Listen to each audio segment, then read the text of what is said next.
Aujourd'hui, on va parler d'une mangaka chère à mon cœur. Elle a bercé mon enfance avec ses univers fantastiques, marqué mon adolescence avec ses thématiques fortes et construit mon âge adulte avec des personnages aussi touchants qu'hauts en couleur. C'est une autrice qui a écrit une de mes histoires préférées, c'est une autrice qui arrive à donner la même place à ses personnages féminins qu'à ses personnages masculins. C'est une autrice qui aborde des sujets parfois difficiles, parfois lourds, mais toujours avec une certaine touche de légèreté. C'est une autrice qui peut réussir à me faire rire aux larmes dans les moments difficiles ou pleurer dans les moments de pur bonheur. Et en juillet dernier, j'ai eu l'honneur d'être contactée par Frédéric Sigrist pour parler de cette femme incroyable dans l'émission Blockbuster sur France Inter. Inès Scarlett, vous avez découvert Rumiko Takahashi avec quelle œuvre ?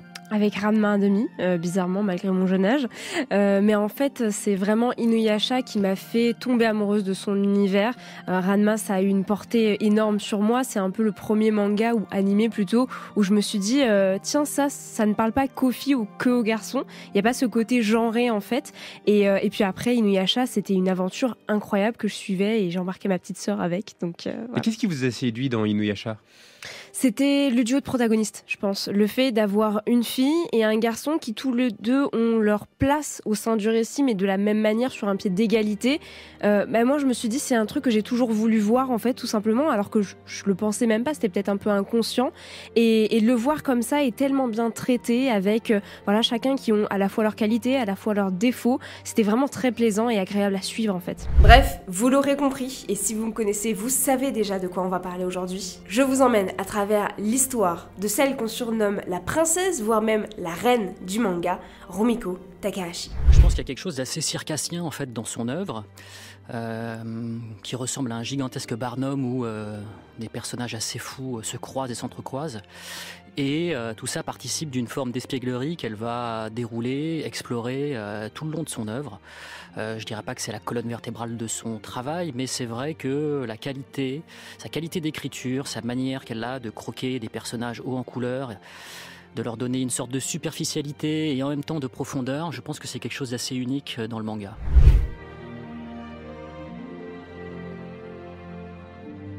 Rumiko Takahashi dessine depuis qu'elle est toute petite. Faut savoir que ses grands frères achètent des mangas et elle, en fait, elle en profite. Elle lit absolument tout ce qui lui passe sous la main. Enfant, elle commence à lire notamment le Shonen Sunday de la Shogakukan. Et retenez bien cette information parce que ça pourrait avoir une petite importance dans notre récit. Au début, elle ne dessine que des yonkoma, qui sont un format de manga en seulement 4 cases, très facile à faire, c'est juste une petite histoire très rapide et très simple à comprendre. Puis, arrivée au lycée, c'est là qu'elle propose son véritable premier manga narratif à une vraie maison d'édition.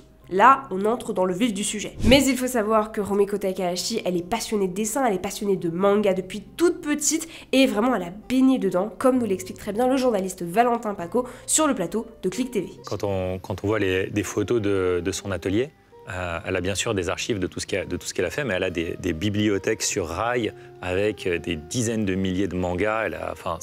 C'est une boulimie du manga, quoi. Et Pauline Croquet, l'autrice du bouquin Rumiko Takahashi, reine du manga, que j'ai eu la chance de rencontrer, va même plus loin pour la décrire. Rumiko Takahashi, c'est une otaku avant que le terme existe. Et c'est très jeune, aux alentours de 10 ans, qu'elle pense vraiment à devenir mangaka.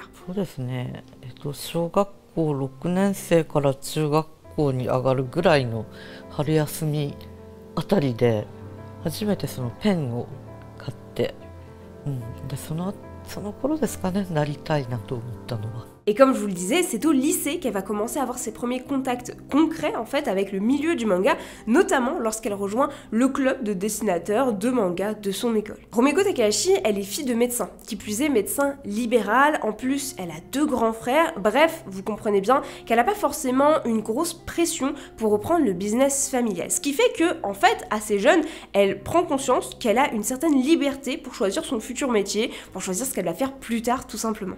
Je n'arrive pas à imaginer autre chose dans ma vie que le manga. Si j'avais pas réussi en tant que mangaka, je serais quelqu'un qui serait mort d'envie de devenir mangaka. Et c'est là qu'elle va profiter de la première apparition des fanzines pour commencer à réellement entrer dans ce milieu qu'elle chérit tant. Dans les années 70 sont apparus les premiers photocopieurs, ce qui a permis de faire du fanzina, puisque c'était grâce à la démocratisation de la photocopie que le fanzina a émergé au Japon. Vous me demandez sûrement ce que c'est le fanzina. Eh bien, tout simplement, c'est la contraction du terme anglais Fanatic Magazine. Celui-ci est une publication imprimée ou en ligne, périodique ou non, institutionnellement indépendant, donc ce qui veut dire qu'il n'est pas lié à une maison d'édition tout simplement, qui est fait par des fans, pour des fans. En gros, c'est les premiers passionnés de manga, les premiers passionnés d'histoire, de scénario, de dessin, qui commencent à investir dans le milieu, et il faut savoir que c'est un milieu très féminin au début. Les choses vont devenir plus intéressantes en 1977, lorsqu'elle va intégrer les cours du Genkiga Sonjoku, du grand Koike Kazuo. C'est tout simplement une école où on apprend aux jeunes mangaka en herbe à dessiner, à écrire des scénarios, à créer des personnages, bref, tout ce qui constitue l'arsenal du mangaka aujourd'hui. Un enseignement qui est basé, je ne vais pas dire essentiellement, mais principalement sur le développement des personnages. Donc très tôt, en fait, on lui a appris à écrire, concevoir, dessiner des personnages très très forts autour desquels va se construire une histoire. Mais c'est en réalité lorsqu'elle est en première, deuxième année d'université qu'elle se décide réellement à devenir mangaka. C'est-à-dire que là, c'est bon, elle sait que c'est ce qu'elle veut faire. En fait, entre la deuxième et la troisième année d'université, pendant les vacances de printemps, elle se met à écrire. Elle écrit des nouveaux scénarios. Elle dessine notamment un manga qu'elle va envoyer au Comic Show. Et celui-ci s'appelle Kate na Yatsura, c'est son premier one-shot d'une certaine manière, et comme son nom l'indique, vous allez voir un petit peu plus tard dans cette vidéo, c'est une sorte de préquel à un de ses autres mangas. Oui, elle va piocher dedans pour écrire une de ses véritables histoires qui va vraiment être publiée. Et sans grande surprise, elle remporte le prix de second du Shogakukan Comic Show en 1978 dans la catégorie shonen. J'insiste bien sur le terme shonen, vous allez comprendre par la suite pourquoi. Kate na Yatsura finit donc par être publiée officiellement dans le Shukan Shonen Sunday, si j'arrive à le dire. On se retrouve à ses vacances d'été, et cette fois-ci, Rumiko Takahashi, elle va dessiner le pilote d'un manga, celui de Urusei Yatsura, qui au début est censé ne faire que 5 chapitres. Puis en réalité, elle aime tellement bien cet univers et ses personnages qu'à chaque vacances, elle va dessiner d'une traite une petite série courte ou une suite de chapitres, quelque chose pour continuer un petit peu cette série. À l'époque, Rumiko Takahashi, elle est encore étudiante, et donc elle a les cours à côté, et ce qu'elle fait, c'est qu'elle dessine, elle écrit quand elle a un moment de libre, c'est-à-dire le soir après l'école tout simplement, ou encore pendant les week-ends, ou encore pendant les vacances, bref, dès qu'il y a un moment de libre, elle le consacre à sa passion, à dessiner des scénarios, dessiner des personnages, inventer des histoires, bref, le manga. Et oui, il faut bien comprendre que pour Rumiko Takahashi, n'a jamais été question d'arrêter les études, ça, non merci, ce n'est pas possible. Et d'ailleurs, ses premiers éditeurs ne lui ont jamais mis la pression pour qu'elle arrête les cours. Elle-même, elle a déclaré justement en interview que son rythme de travail lui plaisait, qu'elle appréciait le fait qu'on lui mettait pas la pression, que sa manière de travailler lui convenait totalement et qu'elle avait une certaine liberté en fait dans ce qu'elle faisait, en tout cas niveau éditorial. Mais on va pas se mentir, c'est pas tout le monde qui peut réussir à gérer les cours, les mangas, alors les prépublications, les publications, les concours, tout ça, alors que en vérité, enfin, elle est encore en train d'étudier quoi, tu vois, donc il faut qu'elle se concentre à la fois sur ses examens et tout ça, et à côté, elle est en train de devenir une future mangaka, elle est en train d'être formée au milieu du manga, et peut-être même de commencer ses premières histoires en fait. Mais pourtant, Rumiko Takahashi, elle y arrive parfaitement. Vraiment, aucun problème. Pour elle, c'est très agréable. それはものすごくやっぱ楽しい作業なのでね、あんまり眠気とかも感じなかったかなっていう、はい、ちゃんと考えてくれてて、私の勉学に支障が出ないように土日とか休みの時にこうまとめてとにかく漫画頑張るみたいな。Et si elle a la chance d'avoir un très bon environnement pour travailler, déjà d'une, faut quand même le dire, c'est pas la chance de tout le monde parce que le milieu du manga, même à son époque, voilà, c'est toujours un petit peu compliqué. Aujourd'hui, ça l'est beaucoup plus parce que c'est un milieu qui est très industrialisé, donc c'est très à la chaîne en fait, tout simplement aujourd'hui le manga. Maintenant à l'époque, c'était peut-être un petit peu plus light, mais elle a quand même vraiment un milieu très agréable pour travailler. Malgré tout, elle ne se repose pas sur ses lauriers. Faut savoir que Rumiko Takahashi, dans toute sa carrière, elle n'a jamais rendu une seule planche en retard. Je sais pas si vous vous rendez compte. Là, il faut savoir que chaque semaine ou chaque mois, tu as ton chapitre. Peu importe dans le magazine dans lequel c'est publié, il n'y a jamais de retard, il n'y a pas de page vide, il n'y a pas de page à moitié dessinée, ça fonctionne très très bien. Bref, c'est une véritable bourreau de travail. Je travaille sur une série hebdomadaire. J'ai 18 pages à réaliser par semaine. Je travaille 5 jours par semaine à temps plein. Les 3 premiers jours sont consacrés à mon storyboard, ce qu'on appelle en japonais le nem. C'est une étape sur laquelle je travaille toute seule.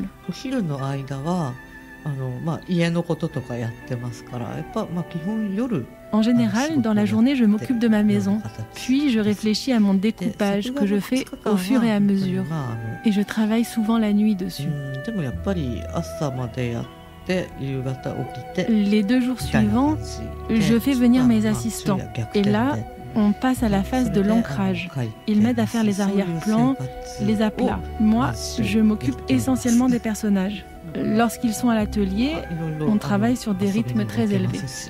Et évidemment, lorsqu'elle se lance enfin en tant que véritable autrice professionnelle, mangaka professionnelle, elle a un énorme bagage culturel de manga. Elle en consomme évidemment énormément, et donc il y a pas mal de noms qui vont se retrouver d'une certaine manière plus ou moins dans ses influences et dans son travail.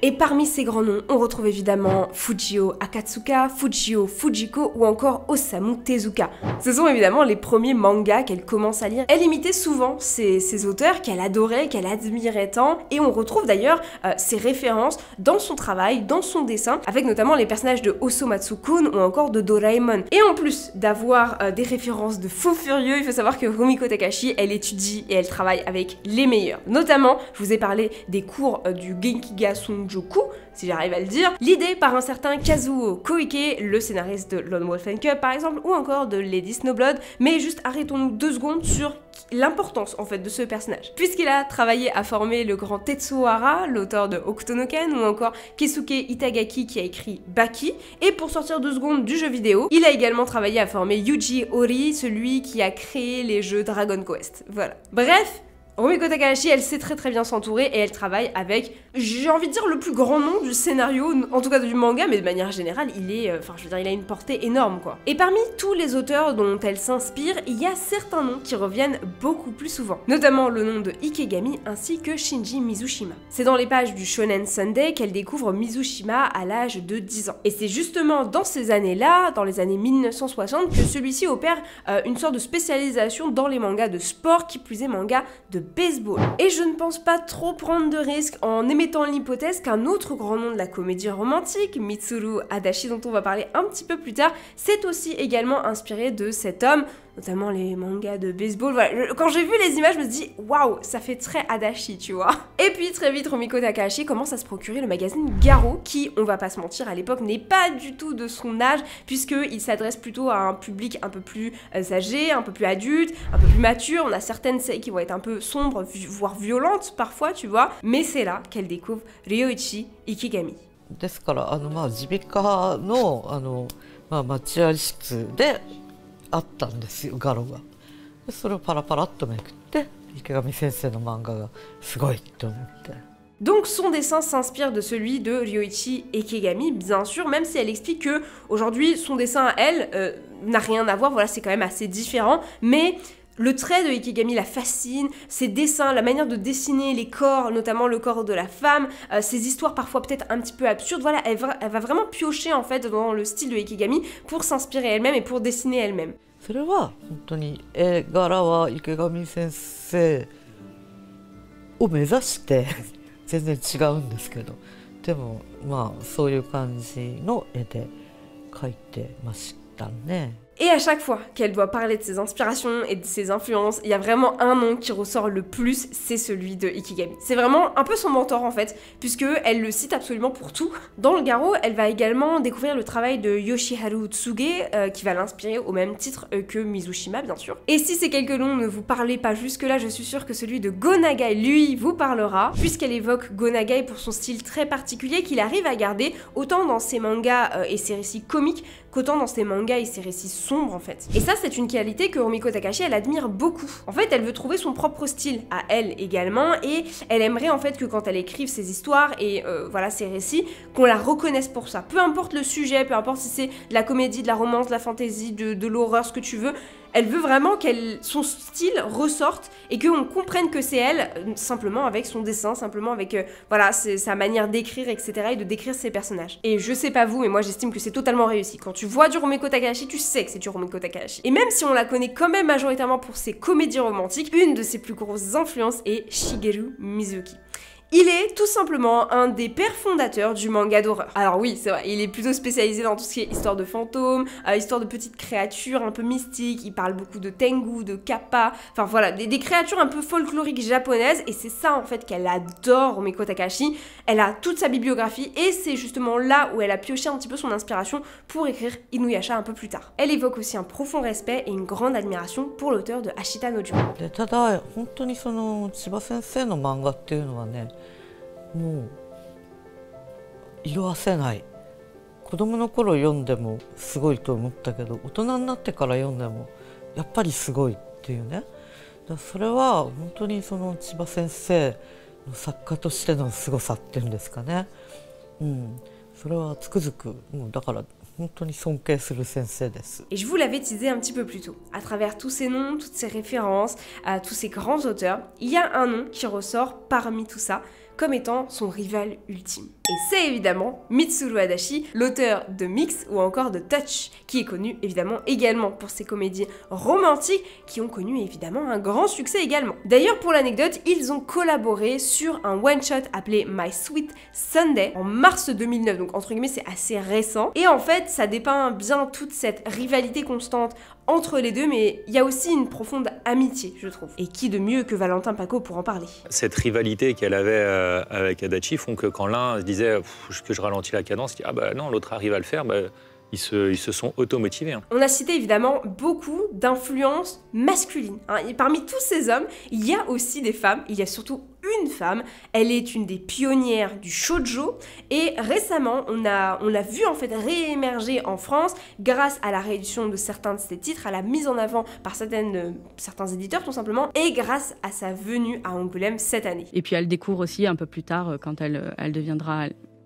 sera lycéenne, elle va participer à un club de manga avec une copine qui deviendra mangaka aussi et là elle va découvrir notamment Moto Hagio qui est une grande autrice de shoujo très importante au Japon. Mais même si malgré tout, la majorité de ses influences sont des auteurs masculins, elle explique très simplement en interview, comme nous le dit Mathieu Pignon, le rédacteur en chef de Otaku Manga. Et en fait, dans les années 60, le manga était un milieu d'hommes. Il y avait des artistes masculins qui dessinaient et pour les garçons et pour les filles. On avait notamment parlé de Leiji Matsumoto dans un précédent blockbuster qui a fait sa carrière dans le shoujo. Et comme Tezuka d'ailleurs. Et Tezuka aussi. Et donc, comme il y a eu de plus en plus de productions à assurer, il fallait de nouvelles mains pour dessiner. Le shoujo, ce sont des femmes qui ont commencé à reprendre tout ce secteur, et dans le secteur masculin, il fallait à nouveau de nouvelles mains. Or, Rumiko Takahashi ayant été biberonnée au shonen, c'est naturellement vers le shonen qu'elle s'est tournée. Donc d'elle-même, elle est allée dans un milieu qui restait encore très masculin, et en ça, on peut dire qu'elle est pionnière et précurseur au féminin. Maintenant qu'on arrive un petit peu mieux à cerner d'où elle vient et d'où est-ce qu'elle puise ses inspirations et ses influences, il est temps de voir comment ça a marqué, évidemment, ses œuvres.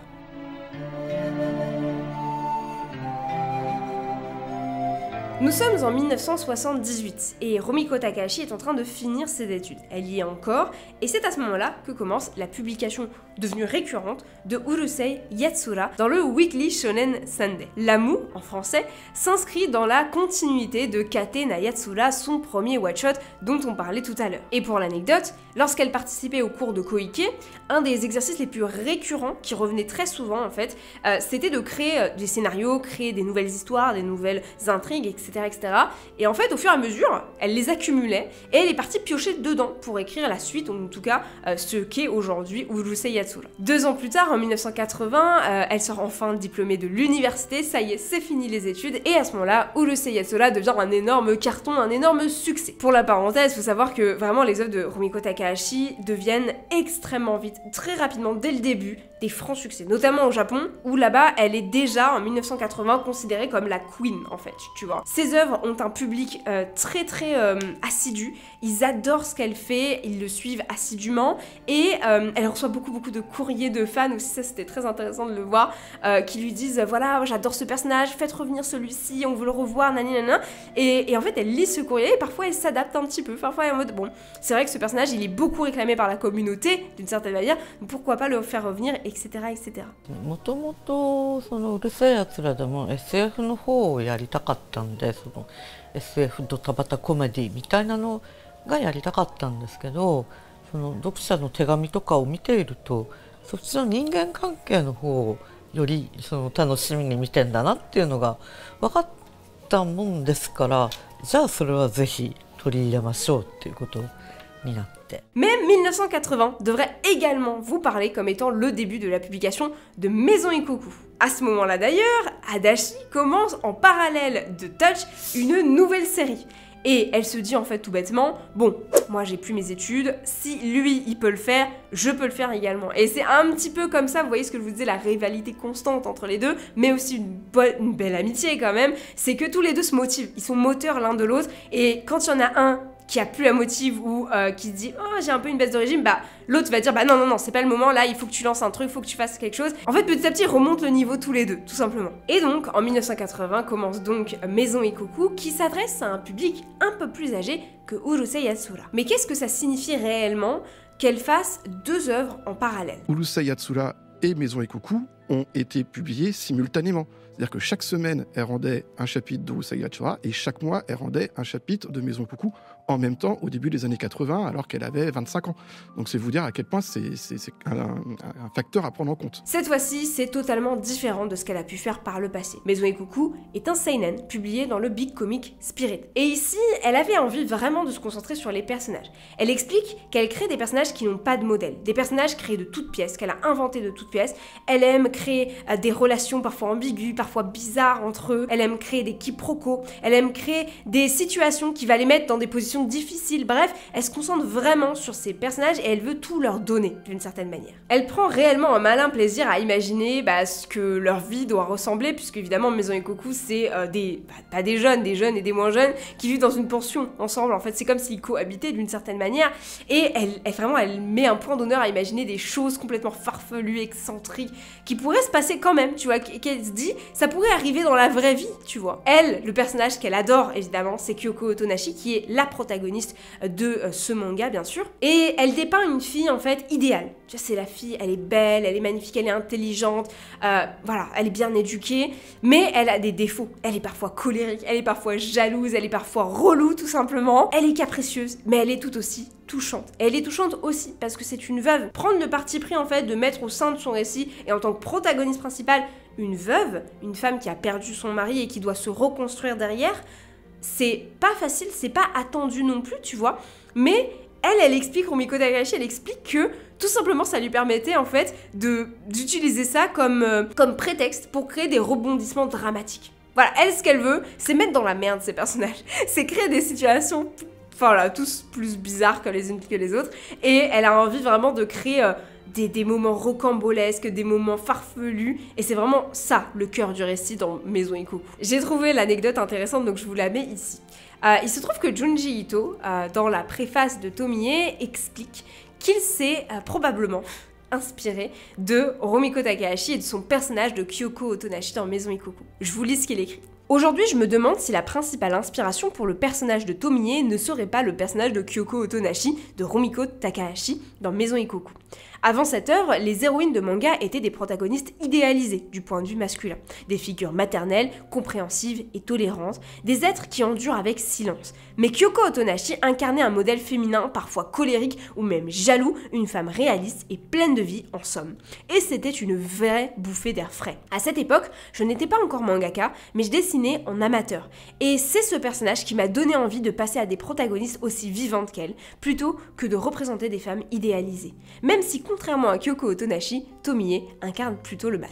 Et vraiment, je trouve cette anecdote extrêmement intéressante et ça prouve aussi que Rumiko Takahashi est très avant-gardiste dans les personnages qu'elle crée. Rumiko Takahashi, pour moi, au-delà de l'humour, au-delà des mangas farfelus, etc., d'un peu de la science-fiction avec Urusei Yatsura, elle est forte de ses personnages. Elle est forte de sa création de personnages tous incroyables, forts de caractère, qui cassent un petit peu les codes aussi, enfin on va le voir plus tard avec d'autres œuvres, mais Ranma par exemple, Inuyasha, Kagome, Akane, enfin tous ces personnages, ils ont vraiment du caractère, tu vois, et elle arrive vraiment à retransmettre ça dans ses mangas. Lorsqu'elle met en parallèle Urusei Yatsura et Maison Ikoku, qui à ce moment-là sont toujours publiés en même temps, elle explique que la narration de Maison Ikoku est bien plus importante, que le fil rouge est plus présent et que même si on se concentre aussi sur les personnages bien sûr, il y a vraiment une histoire, quelque chose qui se dégage en fait de Maison Ikkoku. Là où Lamu, Urusei Yatsura, va plus être dans l'exagération, dans le fantastique, dans le surréalisme, dans la surenchère en fait. Et Maison Ikkoku va beaucoup plus décrire une vie réelle, une vie à laquelle on va un petit peu plus s'identifier. Et dans le livre de Pauline Croquet, on apprend en fait que le père de Rumiko Takahashi était obstétricien et que notamment il était souvent appelé en semaine, en week-end, pour des urgences, par exemple pour des accouchements, ça arrivait très souvent. Et donc dans la maison, pas Ikkoku, mais la maison de Rumiko Takahashi, il y avait beaucoup d'animation. C'était très animé, il y avait du bruit, il y avait de l'ambiance d'une certaine manière, et cela explique, en partie du moins, comment elle arrive autant à réussir et à créer des ambiances de groupe si maîtrisées. Pourquoi est-ce que dans Maison Ikkoku, cette symphonie de tous ces éléments qui sont censés tout seuls ne pas fonctionner, fonctionnent dans Maison Ikkoku? Pourquoi? Comment est-ce qu'elle arrive à gérer aussi bien les ambiances de groupe, à gérer aussi bien toutes les émotions et les interactions entre les personnages, alors qu'il y en a une flopée à chaque fois? Vous voyez ce que je veux dire? Et quand on s'intéresse à sa vie, tout simplement, ça fait sens en fait. On arrive en 1987. À ce moment-là, la publication de Urusei Yatsura et de Maison Ikkoku s'achève. Et elle reprend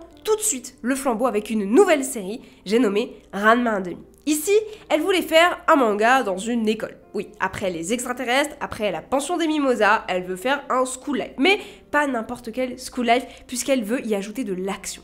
Notamment, une de ses plus grandes inspirations pour Ranma 1/2 est le film Le Maître Chinois de Jackie Chan. Et elle évoque également un manga de Hikaru Yuzuki qui dessinait évidemment sur le même sujet, le kung-fu. Ici, c'est ce qu'elle veut mettre au centre de son récit, les arts martiaux, la castagne. Elle veut que ce personnage se tabasse, tout simplement. Mais toujours avec sa touche de comique, sa touche de gag, puisque c'est pour ça qu'on la connaît aussi bien. Et pour moi, vraiment, c'est à ce moment-là où on découvre la quintessence de son humour. C'est à ce moment-là où on comprend l'humour Takahashi, le gaguesque humour Takahashi. Tu vois ce que je veux dire? C'est-à-dire que dans Ranma, on a quand même un personnage floqué antagoniste, tu vois, c'est le méchant un petit peu, qui va défier notre personnage principal, Ranma, qui va lui donner une invitation pour qu'il se combatte et qu'il se batte et que celui qui en ressort victorieux soit le plus fort, le meilleur et qui mérite Akane. Et il ne va pas aller à cette invitation que lui-même a donnée à Ranma. Pourquoi?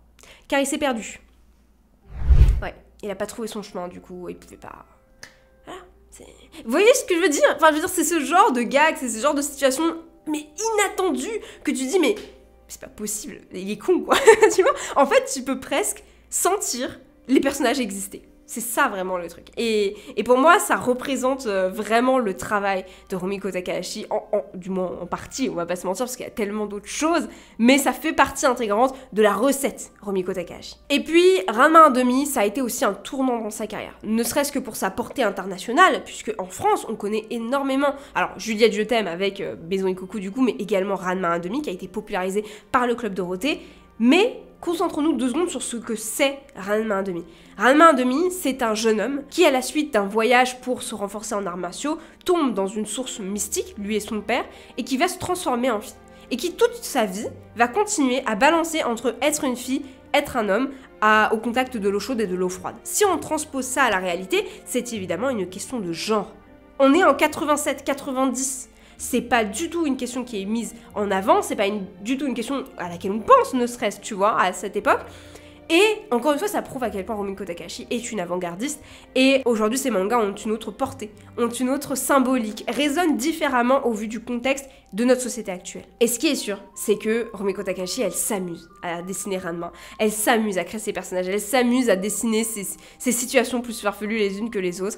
Et on est très heureux de voir que le manga a bien fonctionné en France, notamment grâce au Club Dorothée, comme je vous le disais. Et ça, c'est Satoko chez Glénat qui nous l'explique. Effectivement, tous les personnes qui avaient regardé Ranma à la télévision se sont précipités sur le manga, donc effectivement énorme succès. Aujourd'hui, on est à plus d'1 million d'exemplaires de Ranma qui a été vendu en France. En 96, c'est la fin de Ranma 1/2 qui se conclut en 38 tomes. Oui, rien que ça. Et Inuyasha va commencer tout de suite après. Voilà, elle prend pas de pause. Rumiko Takahashi, ça n'existe pas le mot pause, en tout cas pour l'instant. Elle commence du coup Inuyasha qui va faire cette fois-ci 56 tomes. Voilà, elle aime bien les séries longues, elle aime bien faire traîner en longueur. Cette fois-ci, on s'inspire beaucoup plus de Dororo, de Osamu Tezuka, et je pense que la référence est évidente pour le coup. Mais elle réalise que c'est plutôt Akenden, une série de mangas de samouraï de Miyuki Abe, qui l'a beaucoup plus inspiré en fait pour Inuyasha. À titre personnel, c'est sûrement l'œuvre que je préfère de l'autrice, c'est sûrement celle avec laquelle j'ai le plus grandi, donc Il y a aussi un feeling assez particulier qui s'est créé avec cette œuvre. J'ai suivi les épisodes chaque semaine qui passaient sur la chaîne Manga. D'ailleurs, un jour, je vous ferai une vidéo sur la chaîne Manga parce que faut qu'on en parle de cette petite pépite, hein, voilà. Mais clairement, c'est un de mes mangas préférés. Alors, je les adore tous, mais celui-ci a une place particulière dans mon cœur. Et d'ailleurs, j'aimerais bien que vous me disiez dans les commentaires le manga que vous appréciez le plus de Rumiko Takahashi, celui peut-être avec lequel vous avez grandi, etc. Histoire de voir un petit peu voilà, les différences, peut-être que vous préférez Urusei Yatsura, peut-être que c'est Maison Ikoku, ou peut-être plus récemment Rin ou Mao. Bref, avec Inuyasha, il voulait quelque chose d'un peu plus sérieux, d'un peu mieux construit, avec un meilleur fil rouge, une meilleure histoire d'une certaine manière. Alors qu'en 2008 se finit Inuyasha, c'est l'année d'après, en 2009, que commence Rin, ou Rine. Désolée, je sais pas du tout comment ça se prononce, Rine ou Rin. Et donc, comme je vous le disais, là où Inuyasha était un peu plus sérieux, ici elle veut quelque chose de plus léger. Une intrigue qui puisse se lire sans trop réfléchir d'une certaine manière. Et là, elle va pousser le folklore japonais encore plus loin en fait, avec des tengu, des kappa, des petits yokai, ce genre de choses. Elle va vraiment faire de son lore un lore folklorique japonais, tout simplement. Aujourd'hui, à l'heure actuelle, est encore en cours le manga Mao, qui a commencé cette fois-ci en 2019, soit 2 ans après la fin de Rine. Et là, cette fois-ci, elle fait un truc un peu plus mystérieux, avec des énigmes, avec du mystère et des questions, un peu plus de suspense, par exemple. Aujourd'hui, on a une 15aine de tomes qui est sorti en France, le manga est toujours en cours, et ça m'a fait très très rire quand je l'ai appris dans une de ses interviews, parce qu'elle expliquait que en fait, elle imaginait la résolution des énigmes dans son manga au fur et à mesure que le récit avançait. C'est-à-dire que aujourd'hui, elle a peut-être mis une énigme dans le dernier tome de Mao, mais dont elle ne connaît pas la fin, la résolution, et qu'elle va imaginer peut-être dans 3, 4, 5 tomes. Voilà, c'est Rumiko Takahashi, on l'adore pour ça, on l'aime pour ça, et on lui pardonne pour ça, parce que ça fonctionne. Malgré tout, elle a quand même cette compétence à garder le tout cohérent, à garder le tout intéressant, impressionnant, et moi c'est ce que j'adore chez elle, c'est que des fois elle peut y aller en total freestyle, et pourtant le résultat est super en fait. Alors, je n'ai pas cité Mermaid Saga, je pense que vous avez bien remarqué. Mermaid Saga est un manga assez court, qui sort en 1984. Et si vous avez bien suivi, 1984, on est en plein dans la publication de Maison Ikoku, ainsi que de Urusei Yatsura, puisqu'ils se finissent en 87. Et en fait, Mermaid Saga va connaître une publication assez sporadique. Va pas avoir un truc toutes les semaines ou tous les mois comme c'est le cas dans le Big Comic Spirit avec Maison Ikoku ou dans le Weekly Shonen Sunday avec Urusei Yatsura. On va être vraiment aléatoire d'une certaine manière. Mais pourquoi, me demanderez-vous? Elle fait toujours en sorte de s'organiser pour avoir un jour de libre. C'est-à-dire que elle prépare ses planches et c'est sur 6 jours. Et le jour de libre, comme elle a du temps, elle fait des mangas, mais qui changent un peu de l'ordinaire. C'est comme ça, par exemple, qu'elle a fait Mermaid Saga, qui est beaucoup plus affreux. Malgré tout, le manga a quand même eu une édition française. Et ça, c'est génial parce que ce n'est pas le cas de tous ces mangas. Pour le coup, One Pound Gospel, Rumic Theater et Rumic World ont eu des versions anglaises, mais pas françaises. Et on est un petit peu triste. Et en ce qui concerne ces one-shots, notamment La Tragédie de paix, Le Chien de mon patron ou encore Un bouquet de fleurs rouges, sont sortis en 2004 en France chez Tonkam. C'était Tonkam à l'époque. Et je suis un petit peu comme ça quand je vous en parle, mais en gros, le directeur éditorial de Delcourt a annoncé l'année dernière que ces one-shots allaient ressortir en 2024. C'est annoncé pour cette année, les gars. Maintenant, on n'a pas de news depuis cette interview. Il y a aussi les Rumiko Takahashi qu'on va refaire, puisqu'on avait sorti à l'époque La Tragédie de paix, Le Chien de mon patron et Un bouquet de fleurs rouges. Voilà. Et là, comme il y en a d'autres qui sont sortis au Japon depuis, donc on ressortira en fait sous forme de coffret ces 3-là, plus 2 inédits voilà. Donc ça sera un petit événement un peu voilà, pour l'année prochaine. Voilà. Bref, vous l'aurez compris, Rumiko Takahashi, on l'aime pour ses personnages hauts en couleur, ces personnages qui vont avoir des réactions et des relations toutes plus farfelues les unes que les autres, toutes plus hautes en couleur les unes que les autres. On va l'aimer pour ses gags, pour l'humour et la comédie qu'elle va maîtriser à merveille dans tous ses mangas.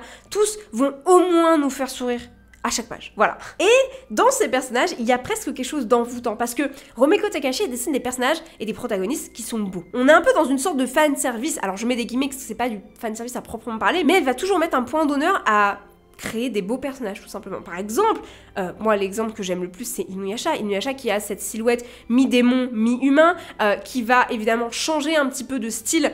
Les cheveux noirs, par exemple, quand il est humain, les cheveux tout blancs lorsqu'il est mi-humain, mi-démon et démon. Il y a ses yeux qui vont se rougir, etc. Ses petites oreilles qui le rendent aussi mignon. Il a évidemment, vu qu'il est au Japon féodal, il va avoir ce kimono rouge. Enfin, il y a aussi des éléments de style. Son épée qui va se transformer également, qui va changer. Enfin, tout est très beau, tout est travaillé, je veux dire, tous les personnages autour de Inuyasha sont très beaux également. Dans Ranma 1/2, c'est le cas aussi du personnage principal. Ranma est un putain de beau gosse, mais c'est aussi une putain de belle gosse quand elle est en meuf, avec ses cheveux rouges, avec sa tresse, son kimono, enfin voilà, tout est trop stylé. Et ces personnages sont beaux, enfin je veux dire, Kyoko, elle est magnifique, Urusei Yatsura, Lamu, c'est une icône, tu vois. Lamu, c'est une icône, c'est une fashion victime, tu vois. Et malgré tout, même si voilà, elle est dans son maillot de bain léopard là, elle reste quand même très classe, elle est pas vulgaire, tu vois ce que je veux dire. Rumiko Takahashi, elle aime créer des personnages beaux, elle aime dessiner des personnages qui vont plaire à l'œil. Elle a en fait à cœur les envies un peu d'une certaine manière de son lectorat, elle sait ce qui plaît et elle va jouer dessus. Dans la production des mangas actuels, notamment le shonen, il y a beaucoup plus de mangas qui mettent des personnages féminins dans l'histoire. C'était moins le cas quand j'ai fait mes débuts dans ce milieu. Il se trouve que les personnages féminins que j'ai dessinés ont souvent été présentés par les lecteurs comme mignons, agréables à lire et à regarder. Cela m'a conforté dans l'idée que j'aime dessiner des personnages féminins et que les lecteurs masculins aiment lire ces histoires. Donc j'ai poursuivi dans cette voie.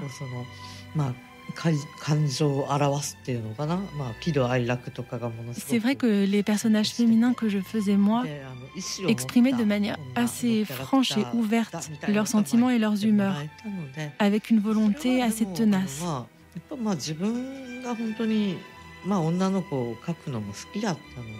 En tout cas, moi, j'aime dessiner ces personnages. Et si des personnes aiment ce que je fais, je continue dans cette voie-là. Et ça, c'est quelque chose d'assez incroyable pour moi. Je trouve que Rumiko Takahashi, c'est pour ça que je le dis tout le temps, elle est une mangaka universelle. Elle s'adresse autant aux hommes qu'autant aux femmes. Elle peut plaire à des jeunes filles qu'à des jeunes garçons. Enfin, il y a ce côté, en fait, elle parle à tout le monde dans ses œuvres, que ce soit dans les thématiques abordées que dans le fan service, et je mets encore des guillemets, car les personnages masculins vont être aussi beaux que les personnages féminins. Elle va les travailler aussi bien que des personnages féminins, tu vois ce que je veux dire? Et donc, on a cette idée d'universalité, de agenrer. C'est pas... Quand je lisais Rumiko Takahashi, je me dis pas c'est pour les mecs ou c'est pour les meufs. Il y a pas de ça, tu vois. C'est pour tout le monde. On suit les mangas de Rumiko Takahashi qui sont parfois très longs, 30, 50, 40 tomes, enfin... Ça dure des fois extrêmement longtemps et une des raisons qui explique ça, c'est qu'elle n'imagine jamais la conclusion de ses œuvres à l'avance. En gros, arriver 3, 4, voire 6 mois maximum avant la fin du manga, elle commence à dire bon, ce serait bien que j'imagine comment ça va se finir.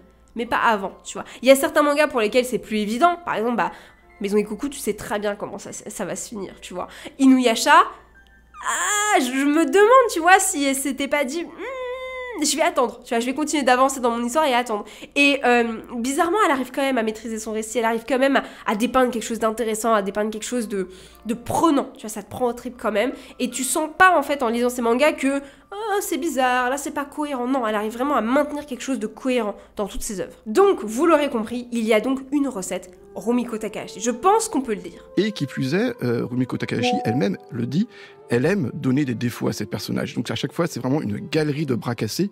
Et à partir de là, il suffit qu'elle mette un objet en défi. Ah, moi je le veux. Et l'histoire, effectivement, coule toute seule parce qu'on connaît tellement bien les caractéristiques de chaque personnage que ça devient naturel. Et c'est évidemment cette recette qui fait que son succès aujourd'hui, au Japon, comme en France, comme aux États-Unis, comme partout dans le monde, n'est évidemment plus à prouver.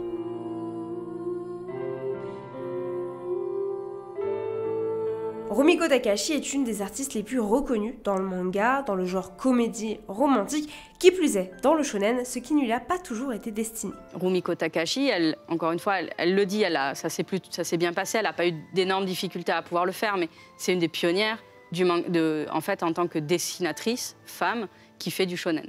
Normalement, peut-être sa destinée aurait été plutôt d'aller dans des magazines féminins. Elle, de toute façon, elle a toujours lu que du shonen. Elle le dit, elle a le cœur shonen. Elle explique d'ailleurs son amour pour le shonen en marquant la différence entre seinen et shonen. Le shonen, pour elle, représente tout ce qui est le rêve, un petit peu surréaliste, irréaliste. C'est un monde de possibilités assez infini. Alors que pour elle, le seinen s'ancre un petit peu plus dans une certaine réalité. On attend quelque chose de plus concret des personnages et de son histoire dans un seinen. En tout cas, c'est ce qu'elle nous dit.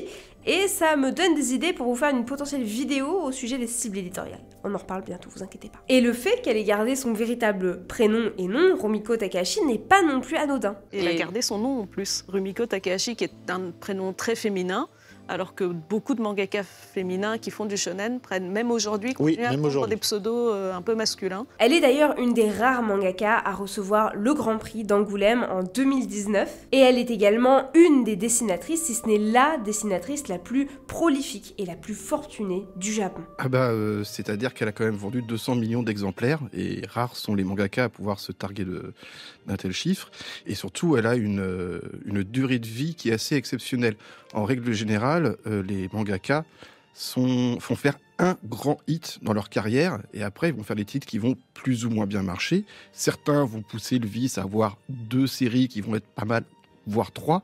Rumiko Takahashi, d'emblée, tous les titres qu'elle a fait ont été des cartons au Japon et à l'international. Et en France, on en a déjà un petit peu parlé, mais ses œuvres ont été majoritairement popularisées grâce au club Dorothée, notamment grâce à ses adaptations animées. Juliette, je t'aime pour Maison Ikoku, Lamu, qu'on connaît sous le nom de Lamu, mais c'est Urusei Yatsura du coup, Ranma, qui il me semble avait gardé son nom, Ranma 1/2, Inuyasha après qui vient un peu plus tard, et là on est beaucoup plus, même en France, sur garder les noms japonais et ne pas les franciser d'une certaine manière. Mais il y a toute une génération à qui on va dire Lamu et à qui on va dire Juliette je t'aime, qui vont reconnaître ses œuvres avec ses noms en fait, tout simplement. Et il faut savoir qu'elle a été nommée chevalier de l'ordre français des arts et des lettres. Voilà, distinction française qu'on ne connaît pas forcément beaucoup, qui ne sert pas à grand chose, mais il faut le noter, c'est sympathique, tu vois. Aujourd'hui, pour moi, Rumiko Takahashi, c'est une des rares mangaka qui arrive réellement à maîtriser à la perfection le multigenre. C'est-à-dire que dans ses mangas, on peut trouver de la romance, on peut trouver de la comédie, du gag, on peut trouver de la science-fiction, des éléments historiques, on peut trouver des éléments fantastiques, on peut trouver vraiment de tout, parfois sombre, parfois un petit peu horrifique, parfois de légendes, mystiques, etc. Elle peut faire des mangas avec des thématiques fortes, des thématiques plus matures, des choses pas facile à aborder, pourtant elle le traite toujours très très bien. Et pour moi c'est vraiment ça Rumiko Takahashi, c'est ce parfait équilibre entre tous les genres, entre une certaine universalité, si ça se dit, du fait, comme je vous le disais, que ça s'adresse pas juste aux filles, pas juste aux garçons. Alors oui, c'est du shonen ou c'est du seinen, et elle a jamais fait de shoujo en fait, Rumiko Takahashi, mais un homme peut aussi bien aimer ses œuvres qu'une femme en fait. Et ce qui est vraiment génial, et je pense qu'on sous-estime la portée de ce petit procédé narratif en fait d'une certaine manière, surtout quand on est jeune, parce que moi j'ai découvert les œuvres de Rumiko Takahashi assez jeune, puisque ça fait partie de mes premiers animés, de mes premiers mangas, c'est le fait que dans chacun de ces mangas, les gars, chacun de ces mangas, en tout cas qu'on connaît aujourd'hui, qui sont les plus populaires, Maison Ikoku, Urusei Yatsura, Mermaid Saga, Mermaid Forest, Ranma 1/2, Inuyasha, Rin, Mao, il y a tout le temps un duo de protagonistes féminins et masculins. Et ça, pour moi, ça fait de Rumiko Takahashi une des meilleures autrices aujourd'hui, et ça rend dans ce que je disais, c'est-à-dire qu'on est sur quelque chose de très universel, de très agenré, hein, qui fait que tu peux autant te reconnaître dans un des 2 personnages principaux en fait, tout simplement. Évidemment, dans Urusei Yatsura, on a Lamu et Ataru qui forment un duo comique et assez haut en couleur, évidemment. On peut citer Ranma et Akane qui, pareil, font des étincelles.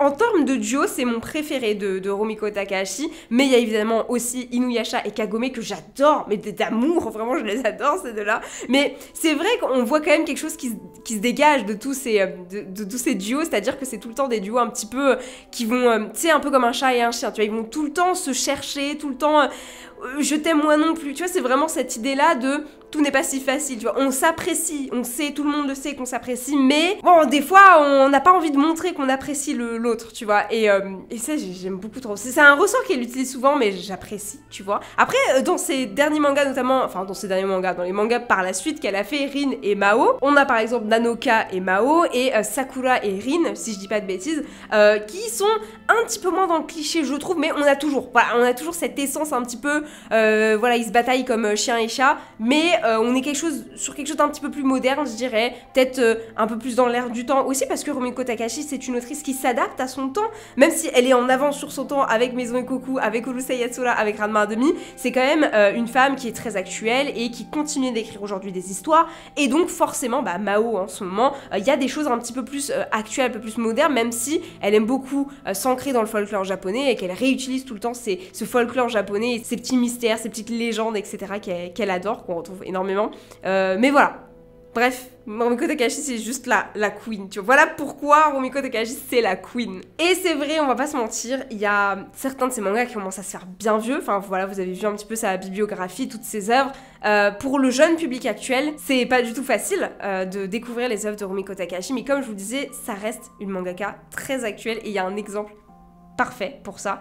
C'est le cas du reboot de Urusei Yatsura, qui est sorti très récemment. Le reboot de Urusei Yatsura, moi j'ai trouvé que c'était vraiment une super idée, parce que aujourd'hui, même Ranma, même voilà, Maison Ikoku, donc Juliette Je t'aime, Urusei Yatsura, c'est des mangas et des animés qui peut-être pour le jeune public aujourd'hui, qui a une approche du manga et de l'animé qui est totalement différente, va peut-être commencer à être un petit peu vieux, et donc remettre ça au goût du jour, surtout que dans ce reboot, on a vraiment ce côté très moderne avec on inclut l'animation d'aujourd'hui, voilà, des réseaux sociaux, des téléphone, etc.